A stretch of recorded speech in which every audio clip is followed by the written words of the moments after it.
Welcome to the BoldSign eSignature tutorials. In this video, you'll learn what recipient roles in BoldSign are, how they work, and when to use each one. This helps you assign the right role to the right person, so your signing workflow stays smooth, secure, and efficient. When people are not clear on recipient roles, problems show up fast. The wrong person gets asked to sign. A document goes out before it's approved internally.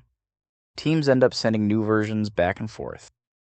And for in-person signing, some still fall back to paper. All of that adds delays, increases compliance risk, and slows down the process. BoldSign solves this by letting you assign recipient roles right while preparing the document. The three main roles are signer, reviewer, and in-person signer. Each role controls what the recipient can do. That is, sign, approve, or reject, or sign on your device during a meeting. Once you choose the correct role up front, the workflow becomes clearer and faster, with a complete audit trail.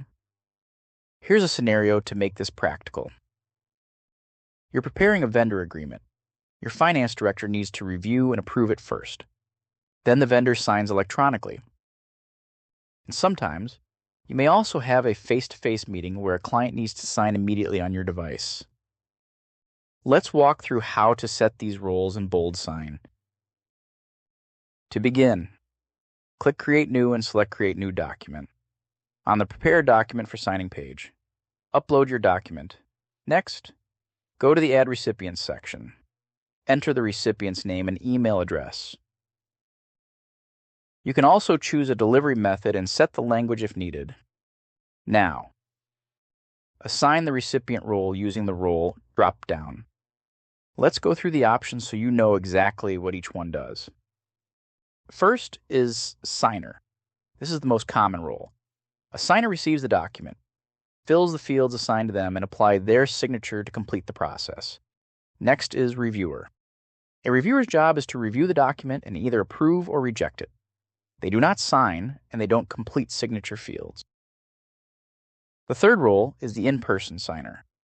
This role is designed for face-to-face signing situations. Instead of sending the signer an email link, the host initiates and supervises the entire signing session on their own device, such as a laptop or tablet. The recipient then signs the document directly on that device, with the host guiding and overseeing the process from start to finish. When selecting this role, you'll enter the host's email address. That host begins the in-person session, and the signing happens immediately and securely on the same device. As you add recipients, you can also choose a couple of helpful options. You can toggle Add Me if you want to include yourself as a recipient. And you can enable signing order if you want recipients to act in sequence. For our vendor agreement scenario, here's how you might set it up. Add your finance director as the first recipient. Set their role to reviewer. Then add the vendor as the next recipient. Set their role to signer. Turn on signing order, so the vendor can only sign after the finance director approves. You can add more recipients anytime by clicking Add Recipient. And you can also configure per recipient settings like authentication or private messages depending on your workflow. Once roles are assigned, click Next. Place the form fields and assign them to the correct recipient roles. Then send the document. Now let's quickly go over what each role experiences. As a reviewer, the recipient opens the link, reviews the document, and then chooses to approve or reject it. No signature fields appear for a reviewer.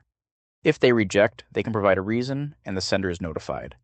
Since the documented details are clear, they can approve by clicking the Finish button.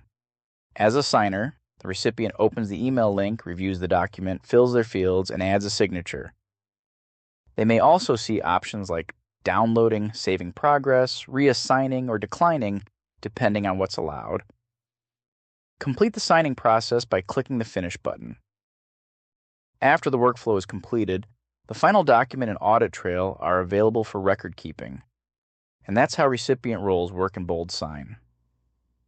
Once you choose the right role, signer, reviewer, or in-person signer, You get cleaner workflows, fewer delays, and a more controlled signing process from the very beginning. If you found this tutorial useful, click like and subscribe for more BoldSign how-to videos. Thanks for watching, and stay tuned for more BoldSign tutorials.